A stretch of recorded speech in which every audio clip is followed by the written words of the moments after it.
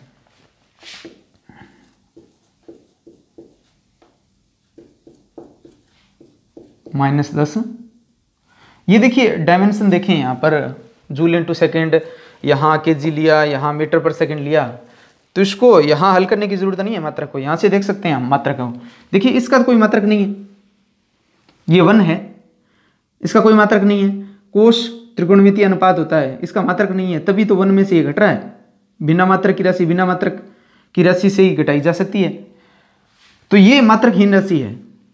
इधर क्या है, तरंग दैर्घ्य, तरंग दैर्घ्य में से तरंग दैर्घ्य घटाया तो कुछ तरंग दैर्घ्य के मात्रक वाली राशि आएगी। यानी तरंग दैर्घ्य किस में मापते हैं हम, ऐसा ही पद्धति में जो लंबाई है वो किस में मापी जाती है, मीटर में मापी जाती है।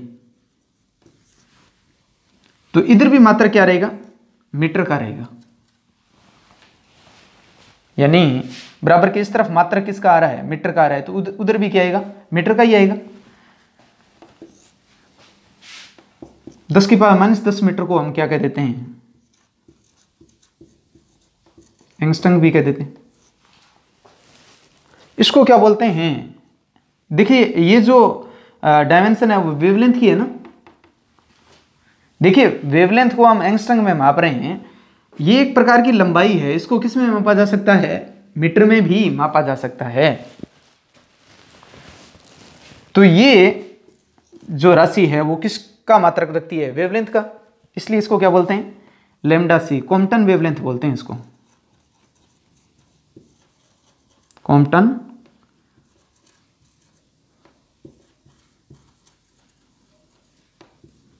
वेवलेंथ। देखिए अंतर जो वेवलेंथ में आता है वो इतना होता है, ये हमने देखा।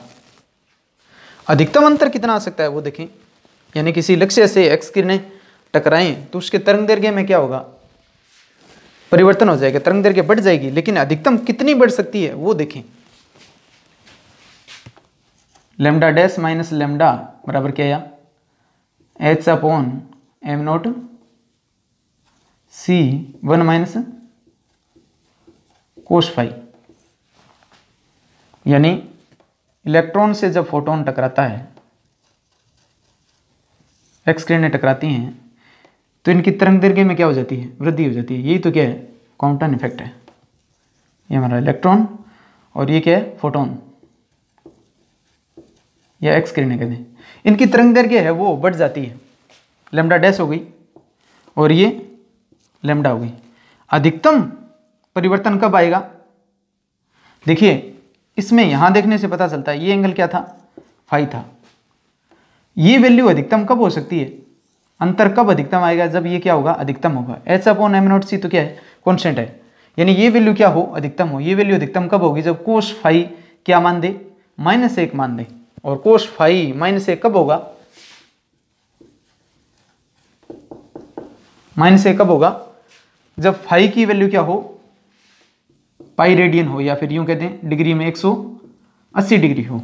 यानी कहने का मतलब लक्ष्य से टकरा के जो एक्स किरणें हैं वो अगर वापस लौट आती हैं तो तरंग दैर्घ्य में जो परिवर्तन होगा वो क्या होगा, सर्वाधिक होगा। यानी तरंग दैर्घ्य में जो वृद्धि होगी वो क्या होगी, अधिकतम होगी। इससे ज़्यादा वृद्धि है वो नहीं हो सकती, और ऐसा प्रयोगों के द्वारा भी जांचा जा चुका है। यानी ये है वो वेरीफाई हो चुका है प्रयोगों के द्वारा, एक्सपेरिमेंटली। तो अधिकतम तरंग दैर्घ्य में परिवर्तन है वो कितना आ सकता है, देखें। ये जो वैल्यू थी, इसकी वैल्यू क्या थी, ये जो कांस्टेंट था जिसको हम क्या कहते हैं, क्वांटम वेवलेंथ कहते हैं, इसकी वैल्यू क्या थी, 0.0242 angstrom into 1 - cos phi. Cos phi की वैल्यू क्या हो गई है, अगर एंगल क्या हो, फोटोन है वो वापिस आ जाए टकरा के लक्ष्य से, एक्स किरणें क्या आ जाएं, वापिस आ जाएं, तो कोस फाई की वैल्यू क्या आ जाएगी, -1 आ जाएगी। तो माइनस माइनस क्या हो जाएगा, प्लस हो जाएगा 1 + 1 2,